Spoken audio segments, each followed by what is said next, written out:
اللہ تعالیٰ نے اس کے ساتھ اتنا قرب، اتنا نزدیک رشتہ رکھا ہے، تعلق رکھا ہے کہ اللہ کے نبی سن کے ایک حدیث ہے، اللہم انی اسألک من خیر کلی.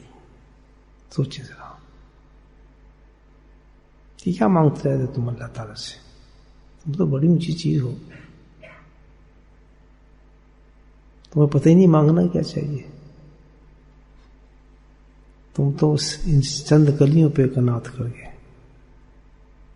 ہم تو جو ہے چند کلیوں پہ قناعت کر گئے، ورنہ گلشن میں علاج تنگ داماں بھی تھا.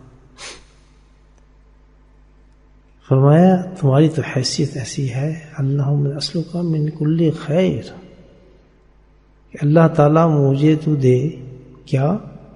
من کل خیر، ساری جتنی بھی خیر خوبی ہیں. کون مانگ رہا ہے؟ امت، میں اور آپ.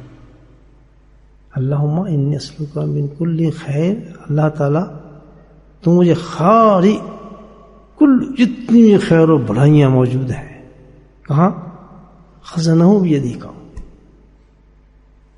ساری خیر و بھلائیاں دے دیں مجھے جن کا خزانے بیدیک، تیری ہاتھ میں تو ہے. سبحان اللہ. مومن جس وقت یہ مانگتا ہے تو اللہ کہتا ہے میں نے دے دیا.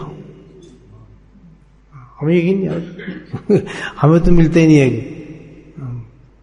بلنک کر رہی ہوگی، اس کی وجہ صرف ایک ہے کہ وہ ذکر کرنے والا آدمی ہے. کیوں کہ یہ جو بات میں نے آپ سے کی ہے، اس کی ابتدا ذکر ہے اور اس کی انتہا بھی ذکر ہے. اس لیے میں یہ بات کر رہا ہوں آپ سے کہ دیکھ لیں، ایک بات سنیں کہ ہمیں اللہ پاک نے راستے پہ لگا دیا ہے. کس پہ لگا ہے؟ اللہ کا ذکر جو ہے یہ کیا ہے؟ منزل نہیں ہے.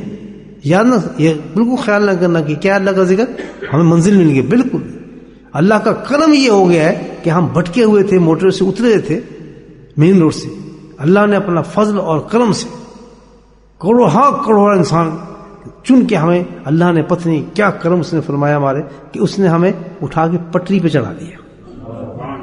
لیکن ابھی بھی یہ بات کر رہا ہوں میں آپ سے، آج موقع ہے دوستو، ذکر کرنے والے مرد اور عورت میری بات سنو. آج اگر ہم چاہیں تو اللہ تعالیٰ سے ہمارا وہ رشتہ ہو سکتا ہے، کوئی ناممکن چیز ہی نہیں ہے.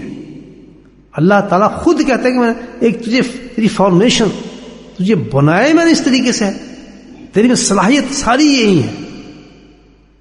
جو تو صلاحیتیں استعمال کر رہا ہے اس کا تو تعلق ہی نہیں، اس سے تعلق ہی کوئی نہیں. اصل تیری یہی ہے، اس کا ذکر کیا جا رہا ہے کہ تیرا اور میرا تعلق ایسا ہو کہ الحمدللہ ایسا عرفان ہو، ایسی معرفت ہو کہ ہر وقت وہ ماکم اینا کنتم، ہر وقت تو مجھے اپنے ساتھ ہی دیکھے. جو کیا کرتا ہے؟ اللہ سے تعلق کو مضبوط کرتا ہے. یہ ایک راستہ ہے جو ہمیں چلاتا ہے، منزل نہیں ہے.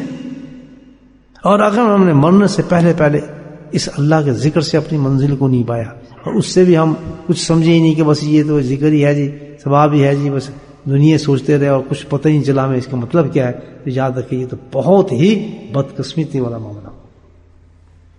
ہمیں تو ایک پل بھی چین نہیں آنا پائی کہ اللہ تعالیٰ تو نے ہمیں شیخ دیا تھا، اعلیٰ درجے کا نقشبندی سلسلہ دیا تھا، تو نے ہمیں ذکر دیا تھا، تو ہمیں ذکر کراتا کیوں تھا؟ کیوں کراتا؟ میرے میں اور ذکر کرنے والوں میں، جو ذکر نہیں کرنے والوں کو فرق ہونا چاہیے نہیں ہونا چاہیے؟ پتہ ہے ایک رتبہ اللہ نے، آپ ایک بادشاہ آپ کو اتنا بڑا رتبہ دے دیتا ہے اور ایک نیچے والا جو عام آدمی ہے پٹواری، وہ اس سے بلند نظر آتا ہے، اس کے پاس سب کچھ ہے، تو تعجب ہے، وہ کہیں گے رتبہ تو میں نے تجھے دیا تھا، یہ کیسے اونچا ہو گیا؟ تو کل اللہ جب پوچھیں گے کہ چل عام انسانوں سے بھی چن کے، موتی میں چن کے میں نے تجھے رستے میں بھی ڈالا، تجھے میں اللہ کا ذکر بھی دیا، اتنا بڑا سلسلہ بھی دیا، حق تجھ تک پہنچایا، حق تیرے سینے میں اتارا، ذکر تیرے سینے میں اتارا، تو سمجھا کیا تھا؟ اور رستہ کون سا ہے؟ اونچا بولو نا، رستہ ذکر اللہ، وہ تو منزل ہے. اس لیے رٹا رہا ہوں آپ. 3 چیزیں یاد رکھو، صلاحیتیں، راستہ اور منزل، کیپیسٹی ہونی چاہیے سب سے پہلے، وے ہونا چاہیے اور ڈیسٹینیشن ہونا چاہیے. صلاحیتیں کون سی ہیں ہمارے میں؟ احسن تقویم، تمام امتوں سے بلند امت تم امتی ہو، تعلق تمہارا کس سے؟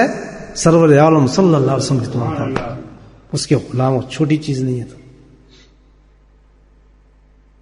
ہمارے ایک اللہ نے اس کو پانے کے لیے، تمہاری صلاحیتوں کو اجاگر کرنے کے لیے کیا چیز دی ہے؟